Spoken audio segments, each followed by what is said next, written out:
All right, it is time for the behind-the-scenes weather model discussion here for Thursday, November the 17th. How's it going, everyone? William Cole here in the Storm Studio. We've got a lot going on today. Of course, this is our behind-the-scenes look at how we're putting together this very busy forecast today. Not so much looking at the pretty TV graphics. We're going to look over the raw data that I've been looking through as we've gone through the afternoon. Of course, this is bonus content that we put on our social media. We don't put this on our channel at all, but again, Facebook, Instagram, YouTube, those are the places this goes. And again, if you're watching it on one of those, feel free to give us a like. Of course, we appreciate that. And also feel free to give us a comment or let us know where you're watching from below as well. Number two, a big thank you to our Patreon subscribers. Again, if you are a Patreon subscriber for just $2.99 per month, again, you help to make this content available. And of course, also our mobile app, our live channel, all of that as well. Again, if you're not a Patreon subscriber, and again, you like what we're doing with the live channel, the mobile app, or even this bonus content, feel free to sign up today. Again, patreon.com/weathertrackertv. Again, for just $2.99 per month. Again, you can easily help support local North Texas weather. Again, we appreciate all of that. So let's get down to it because we've got a lot going on. We've got an Arctic front inbound. We've got some light wintry precipitation that's showing up. And then what about Thanksgiving? The forecast has been seesawing back and forth. Will it rain? Will it not rain? What's the temperatures looking like? We're going to answer all of those questions in detail here over the next few minutes. But first of all, let's go and take a look and see what we have going on out there right now. And in fact, yeah, we'll go and start with the live cam, and it's sunny, right? Something we haven't really seen in the last several days. We've had some peaks of sun, but that brilliant Texas, North Texas blue sky is back. And again, that's a great shot there, obviously looking at the downtown Dallas skyline. So here are our temperatures around the area. 59 currently at DFW. That was our forecasted high, so we'll see, do we add maybe still a degree or two to that number? Do we just hit it right on the head? We'll see here over the next hour or so. Otherwise, temperatures around the Lone Star State, lower to mid 50s on average. You pick up on some 30s across parts of Kansas, and then some 40s as you get over into parts of Missouri. Temperatures below normal truly across the region. Let's go and take a look locally. And again, in general, mid to upper 50s, a few locations like Decatur, and then also our friends out to the west there, even out around the Breckenridge area, tapping the 60s. The wind today, by the way, has begun to turn back around to the south. It's a very light wind. Earlier this morning when it was so cold out the door for you folks, most likely, there wasn't much of a wind chill because the winds have just been light. And that will be the case up until overnight tonight as our next front arrives, this Arctic front. And as it comes barreling in, it's you'll know it with the winds. Most of you will be asleep at that time, but it's going to be a fairly gusty front as it does come through. By the way, just a quick peek there at the surface chart. Again, you can see the blue line. That is the cold front now cutting through parts of Kansas, moving into Oklahoma. And again, like I mentioned, it is another Arctic-sourced region front. So what that means, temperatures are going to go down. And again, tomorrow does look pretty cloudy as well. Okay, so let's go ahead and switch over to the raw data. Like I mentioned, we'll go from the pretty graphics. We're going to leave them in the dust here, and we're going to look at the real stuff now, okay? So number one, this is just the visible satellite review. I mean, what we just saw there, obviously on the live cam, tells the story, locally, what's going on here in the Metroplex. Obviously, all of North Texas we forecast for, and so just because it's sunny here some days doesn't necessarily mean it's sunny everywhere, right? But as we look at the visible satellite review, all across North Texas, it is brilliantly sunny. In fact, you have to look up into parts of Kansas, again, where that front is. Notice the low gray cloud cover behind the front. That's on the way for tomorrow, number one. And number two, low gray cloud cover down to our south as well. Down in the coastal plains in the deep south of Texas, again, in between all of that right now, like I mentioned here in North Texas, we're really enjoying. I mean, it's a pretty nice afternoon out there. Here's a look at the upper air chart. This is where we truly like to start. This does tell the story of what's going on. Again, the overall pattern across the nation that factors in directly to us here in North Texas. What do we have going on? We've got this big old deep storm trough across the area. Again, you can see it, storm trough, cooler weather typically, active weather typically, and again in it we have a little short wave you can see cutting through parts of the Great Lakes region. That little short wave is actually what's pulling that front on down through our areas. That pulls off to the east, on the back side of it, right, you have a northerly wind, counterclockwise spin, northerly wind behind it. That's the front. And again, that's what's coming down in our direction. Again, source region with that's out of Canada, out of the Arctic. It's a cold front. And again, that is inbound for later tonight into tomorrow. You can also see that little shortwave I was talking about. This is the water vapor imagery. And in fact, you can see the little comet. This is the dry air coming and spinning around right back into it, right? That's that little area of low pressure. And again, even though it's well removed from North Texas, that is directly going to be impacting our weather as we get into tonight, tomorrow, even into the first part of the weekend as well. But again, it's that little area spin, that little area of low pressure that again is traversing through there. Otherwise, again, you can see the water vapor just sinking down, right, out of Canada, again, filling down into that storm trough. And again, it's basically just more cold Canadian air that eventually even came from up in the Arctic, pooling down into the area. So again, behind the front here, where's the air filtering down from? Out of Canada. But again, this air in Canada is actually coming down from the Arctic. Okay, so we're kind of playing connect the pieces of the puzzle. And so that's going to be the overall setup now over the next 2 days or so. What I want to do as well, just a quick peek here at the convective outlook. We like to look at this. It's obviously gone a little dormant now, right? But we really like to look at this even through the entire year, and we're just going to quickly click through it. It is worth noting up here where you're seeing up in the Great Lakes area, you have to look carefully. If you see a little bit of green up there, there is an opportunity of convective weather. Not severe weather, but that would actually be thunder, snow. There's going to be very heavy lake effect snow up there, but it's not just lake effect snow. It's going to be convective bands of snow, meaning thunder and lightning and snow. Up in the Buffalo area, they may easily, over the next couple of days, pick up nearly 6 feet of snow, and in fact they've already declared a state of emergency up there. So that's kind of worth noting because you don't see, again, convective snow bands. Obviously not unprecedented, but you don't typically see that just every day. So for the folks up there, that's a big time deal. Luckily, we're not dealing with any snow here in North Texas. Even for tomorrow, you can see same area, right? Convective areas of lake effect snow possible. And again, they'll continue to add to those totals. Day 3, similar story. So we're talking about today, we're talking about Friday, we're talking about Saturday, same areas just getting dumped on as far as snow goes. And like I mentioned, state of emergency now being declared up in Buffalo, New York. So not good for the folks up there. Obviously, Buffalo known for their lake effect snow machines, so that is not completely unprecedented for the folks up there. But 6 feet is a lot, and obviously it's a big deal when even they're declaring a state of emergency, right? Okay, so from there, we've got a lot to talk about here. Let's get over to the model data here, and what I'm going to do, I'm going to give you a better zoomed-in view. So let me go and do this here. And then you can actually look at the model data. Okay, so we've got the general setup of what's going on. We've got the front inbound, and then we'll talk about the precipitation opportunities again for tomorrow night, and then also a couple additional on down the road. So again, what we're going to do now, we're looking at a global model. This is the European data.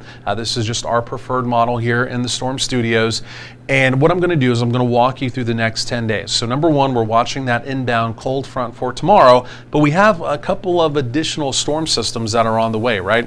And just to set this up just really quick, in case you're wondering, again, obviously this is us here in North Texas down here, right? So you're going to be watching systems coming in from the north or from the west, moving down towards us. Okay, so that's what we're doing with this. We're looking for dip storm troughs, or we're looking for ridges.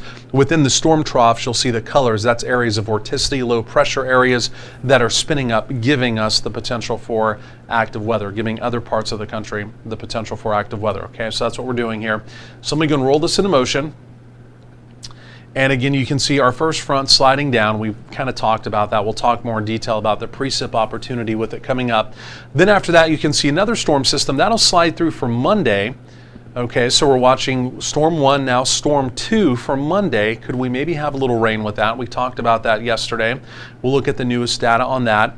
And then here is something new. We've still got the storm coming in for Thanksgiving, but look at what happens. We kind of have a double tag team, you could call it, effort, right? You can see one storm coming out of the California Baja. You see another storm diving out of the Pacific Northwest, right?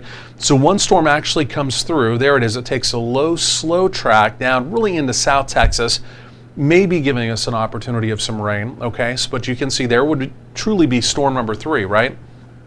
But watch the other big storm, the big bowling ball off to the west. It turns into a cutoff low. It gets detached from the jet stream, and look what it does. It just kind of meanders through parts of Mexico before eventually moving on through, right? In fact, there's even going to be one more storm trough. That's storm number 4. This is the newest data now. Storm 4 coming out, and that storm at that point, that's 10 days out, is still cut off and just kind of wandering down there. Okay, so we've got a pretty active pattern. It's typical, right? This time of year, all the way through spring, our pattern most weeks will be active, right? We're not going to get a lot of weeks anymore where the overall pattern is fairly quiet, but there's a lot going on, right? Multiple storm systems are inbound. Let's put the temperature profile with this as well. And what we're looking at here, we'll put actual numbers, right? The actual forecast numbers that the computer model is giving us momentarily. But what we're looking at now is just air mass change, right? In the winter months and the spring months, you're looking for any movements of air and where the source region of the air is, right? Obviously, the blues are the colder colors. Similar story, we're going to run you through the next 10 days. Number 1, you can see that first front coming in for tomorrow, right? Arctic air. The bulk of the Arctic air stays to our north, right? We're getting chilly, but it's for us, it's a modified Arctic front. The air mass truly modifies it greatly before it gets to us. Okay, so that begins to pull away. That air mass pulls away, right? Going forward in time, but look at what happens as we get into next week. Similar to yesterday when we talked about this, all the cold air lifts to the north. So temperatures begin to moderate, meaning they don't get necessarily warm, but they're not quite as chilly as they were heading into Thanksgiving. Okay, we know we've got storm systems coming through. There'll be cold fronts associated with those, but those cold fronts don't really have any chillier air to tap into, right? They're coming out of the Pacific Northwest. They're not tapping into any cold air, right? So the cold air gets bottled up to the north through the medium range. But then as we get towards the end, day 10, look at what happens. That final storm system that dives out of Canada. Remember, we were talking about storm number 4. Well, look at that. Well, that does tap back in to some pretty chilly air, and what happens? We get another big blast of cold air coming down. But also notice the pattern here. This may be important as we head into December. This may be, as we head into December, you always say maybe because none of this is ever locked in, but it could be the beginning of a pretty cold pattern. And the reason why I say that, you can see this big ridge out to the west, right? Well up into Canada. I mean, unusually warm for Western Canada this time of year. Big ridge out there, right? It's a big bumping pattern. So what happens are these storm systems go up and over, they tap the cold Canadian air, and then they come down on the back side of that ridge. Now, do they come right down the plains or do they come a little bit further out to the east? I mean, every storm system will be a little bit different, but as long as we have that big ridge out there to the west and we stay in what we call northwesterly flow, that is typically this time of year, it's a cold pattern. And that can also invite, I mean, we talk about these Arctic fronts, right, where truly the bulk of the Arctic air is staying to our north. We're getting the modified Arctic air, we're getting these chilly blasts. This type of pattern right here, when you start to see it in January and February, that's what invites the real, typically in February when we get the really cold air down here, it's this type of pattern. So it doesn't mean you have to be in January and February for that to happen. So as we get into December, I think we're going to have to watch this pattern. If that doesn't buckle, if it doesn't change much, we could get not just these kind of modified Arctic fronts that we've been dealing with, but we could get some really cold air down this way as well. I mean, you can see, look up here across parts of northern Canada. Look how that Arctic air is building up there. You see that, right? So again, as those storms go over that ridge, and that ridge it'll move around a little bit. It's not like it's going to be locked in, or it could flatten, right? We don't have data out far enough that's going to say, hey, this ridge is going to stay there. But a lot of times when you get these patterns, they don't last just a day or two, right? Sometimes they'll persist for a couple weeks. So if it does persist off these 10 days, right, even taking it out 14, 15, whatever days, as these storm systems go up and over that ridge, you can see they're bumping into not just, again, Arctic chilly air. I mean, they're really bumping into some cold air, and then they're going to be pulling that down. You see that, how I'm illustrating that? So that'll be something to watch. Again, there's no guarantee, again, that ridge stays there and we stay in that pattern, but if we were to stay in that pattern heading into December, I'm just letting you know it could really get cold here in North Texas. So we'll watch that. Okay, so that's kind of the air mass flow, right? We'll put numbers with all of that coming up. Now here's what we need to do. We need to take a look at precip. And let's see what we got going on. Still with the European model, right? So we know about Friday night, Saturday. We're going to look at the high-res data, right? Whenever we're out 60 hours or less, we look at the global models just to kind of see what they're showing, but we look at the high-res data. So we're going to come back to this for Friday night, Saturday, and truly look at the high-res data, right? Remember, this is just a 6-hour snapshot. The model's giving us a signal saying, hey, there could be some type of precipitation here, right? The global models are never a future radar. And I say that all the time just for people new who are watching, right? If you've been watching these every day, you know that. I'm obviously not trying to repeat that to you. So we've got the signal. There could be some snow, there could be some rain. What does that mean exactly? Friday night, Saturday, we're gonna dig into that, okay? So let's just keep going though. Here we go on Monday. Remember, here comes that next storm. Still some signals of some scattered showers, right? Doesn't look overly impressive. The coverage doesn't look great. Again, this is still just that snapshot. The computer model is saying, hey, there could be a couple showers here. This is what I think, right? So it's just kind of splattering on some green. So I've got a 30% opportunity on Monday. Monday looks cloudy, could be a little damp, could be some showers around. Again, not really a washout, right? Okay, so we go forward in time. Here comes that next storm system, just in time for Thanksgiving. And remember, yesterday morning, we had the more likely opportunity of rain. Yesterday afternoon, the computer model started to say, hey, yeah, maybe it's to the east. Maybe it's not really here in North Texas. What happened today? It flip-flopped. It's right back to saying, it's probably going to rain in North Texas, or there's going to be some type of probability of rain as we get into Thanksgiving.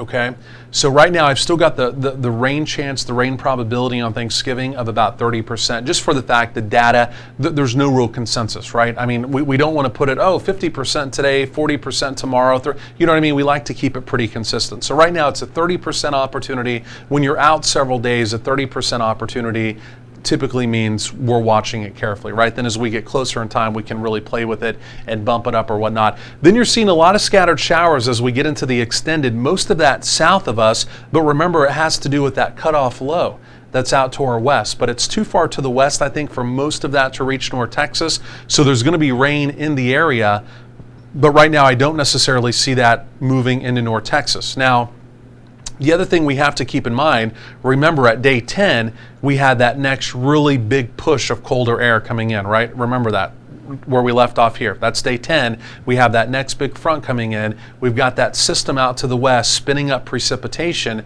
That's probably in Texas. Again, if all this comes together just right, going to mean wintry precipitation somewhere.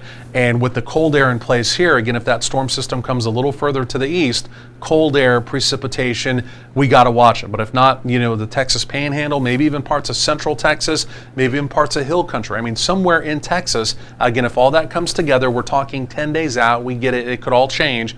But again, just looking at the data from here, that could truly, real deal spell some wintry weather in about 9 or 10 days, right? Again, just connecting the weather pieces of the puzzle, that's something we'll keep our eye on, okay? One last thing, then we'll look at the high-res data.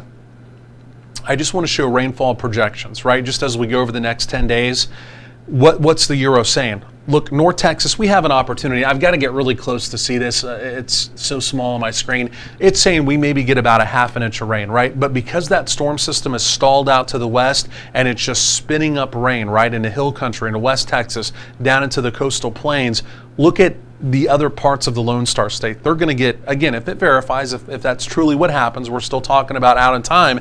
This is a big time rain event. We're talking about 4, 6, 7, 8, 10 inches of rain.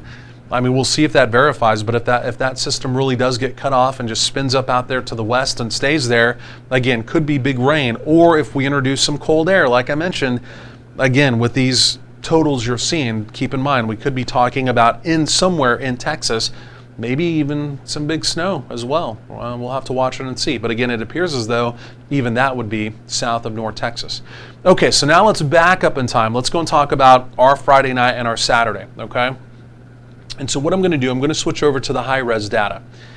And yesterday we looked at the 3K NAM. We may take a peek at that as well. But what I'm going to do, this data goes out 48 hours. And this is what we call the high resolution rapid refresh model, HRR model, HRRR, whatever you want to call it. But again, this updates. We truly get hourly runs in, but every so often we get these 48-hour runs, right? About every 6 hours, we get a 48-hour run that takes us out into the extended. And again, that's what we're going to be looking at here, okay?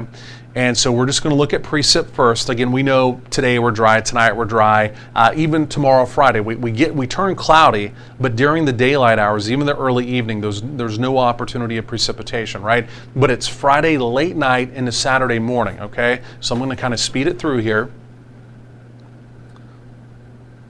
and take a look at this. And this is going to be, that's about 1 a.m. for our time, about midnight. And you're seeing a lot of blue, and when you see that, you might think, "Oh man, we're about to really get some snow." But keep in mind, it's going to be light. The air mass is going to be very dry, right? So this is going to be falling into a very dry air mass, and a lot of this is just simply put not going to reach the ground. There's an opportunity maybe out in our western counties, a few locations like on fences, like elevated surfaces, your car if you park it outside, that you may get a little coating or a little dusting right there. But on most of the grassy surfaces, on most of the ground, even on the pavement, it's just not going to be cold enough, right? Anything that falls that's so light, it would basically just melt right away. So there will be an opportunity, the way it looks right now, of again, some light snow. You hate to just say flurries because chances are it's probably going to be a little more than flurries, but it's not really going to add up to much. Again, as far as travel impacts go, right now it doesn't look like anything. There was a little bit of data I was looking at earlier this morning that maybe looked like our southwestern counties. We might get a little bit more of a mix down there. And anytime you're dealing with a wintry mix on elevated surfaces, it doesn't matter what it is, they can go downhill pretty quickly. Again, not that it would have been a big travel deal, but maybe a couple slick spots. But really the data that I've been looking at through the day, it just doesn't look like that, right? It looks like some very light snow around the area. And again, some folks may see some snowflakes. It'll be exciting, but other than that, it's going to be pretty uneventful, right? Here are snow totals. And we'll just take a quick peek at this too. And let me go and back it up here to that extended run. And snow totals, I mean, it's less than an inch, right? And I mean, that's pretty much what we're talking about, less than an inch. And you can see that potentially gets close to the Metroplex. Here in the Metroplex, we'll probably see a few snowflakes. Again, if you have early Saturday morning plans, right now I would not anticipate on any issues with this whatsoever. If you're up early enough, you might see a few snowflakes, but the way it looks right now, that's about it. Our southern counties, you'll also see a few raindrops as well. It really appears as though Interstate 20 to the north has the better opportunity of a few snowflakes. Interstate 20 to the south, some raindrops with maybe a few snowflakes mixed in. That's really the way the data this afternoon has begun to kind of shake down. Just for the heck of it, let's go and look at the 3K NAM here as well. This is other high-res data. I'm typically not a big fan when you watch these segments of the 3K NAM. My only exception is with wintry weather. Wintry weather, the 3K NAM performs pretty well. So again, just for the heck of it, let's go and take a look at that. If I was going to Vegas to bet, I would wager on the HRR model that we just looked at, right? And so here's the 3K NAM. And even though I just said that, the 3K NAM, to be honest with you, of what actually reaches the ground, right? What actually reaches the ground, the 3K NAM is probably looking a little more accurate, right? Where it's just, I mean, you're seeing a few blips, there could be a few flakes here or there, but it's really not that big of a deal. I think what you're seeing here is probably a bit better of a presentation. South of Abilene, I mean, it's going to be razor close to our southwestern counties, but as you get out into parts of the big country and south of Abilene, there could be a bit of a wintry mix out there, and there could be a few travel issues out there. Like I mentioned, some of that was showing pretty close to our southwestern counties, but I don't think it's going to be there. So I'm going to take even the wintry mix, the map that I have, I'm going to take that out of our southwestern counties. I think for us, it's truly just going to be a few snowflakes. Again, Interstate 20 to the north, and then off to the northwest, and then just a few raindrops down to the south. I think we've got a pretty good lock on it.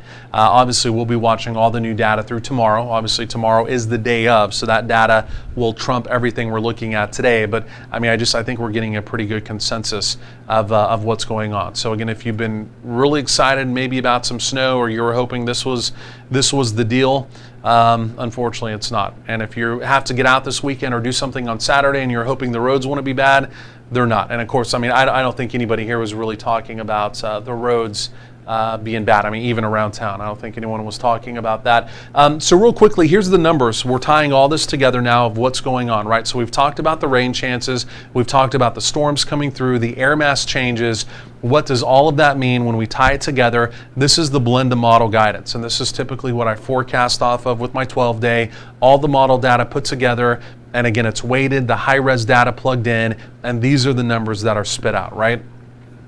So for tomorrow, Friday, the 51 is a little misleading because it's going to be chilly behind that front. And in fact, temperatures, even as we go through the day, may trend down some, right? 34 Saturday morning, okay? Then as we go through Saturday, it looks pretty chilly, right? Just right around 47.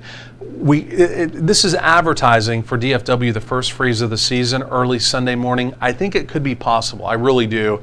We've been down to 33. We were almost there last weekend, last Saturday, I believe. Last Saturday or Sunday, I believe. But we didn't make it, right? So we're still waiting on that first freeze. Then as we get into Sunday, temperatures rebound to right around 51. And then even as we get into Monday, right? Similar deal, but Monday cloudy, could be some showers. And even though you're seeing a 51, if the showers do verify, right? We've only got a 30% opportunity.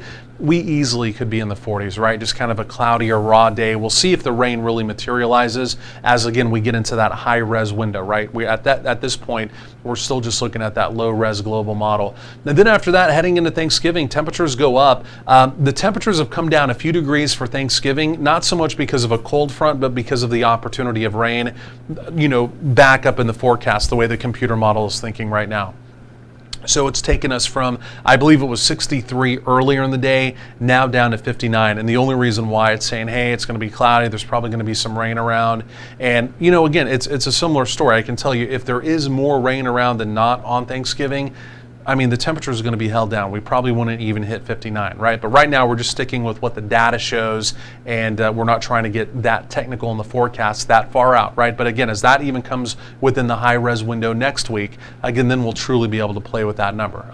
But again, it wouldn't be necessarily because of a cold blast at all. Keep in mind, it would just be because it's cloudy and it's rainy and temperatures just flatline, right? So we'll watch it. But right now, Thanksgiving, other than the opportunity of rain, looks okay, right? We just don't see a big cold blast or anything like that coming in. And then afterwards, we're watching again, like I mentioned, by day 10, we've got that chilly air building to the north, and we'll see what happens with that. It just kind of goes out of range here with all of our data, but it appears as though it's inbound. We've got a big storm system out to the west.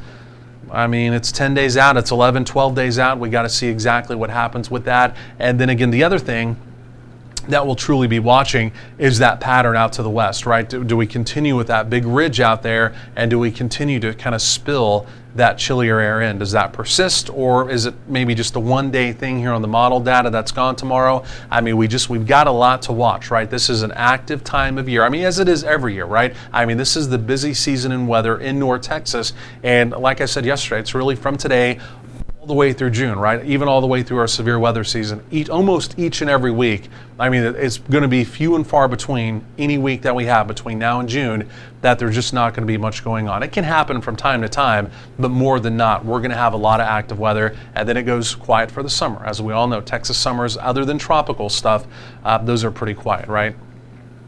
So anyway, so that's it for today, guys. That's really all we got. I mean, there's a lot going on there, a lot to digest. Again, like I mentioned earlier, thanks to our Patreon subscribers. If you haven't subscribed to our Patreon, feel free to do it today, patreon.com/weathertrackertv. Again, it helps to support this bonus content and, of course, our mobile app and our channel as well.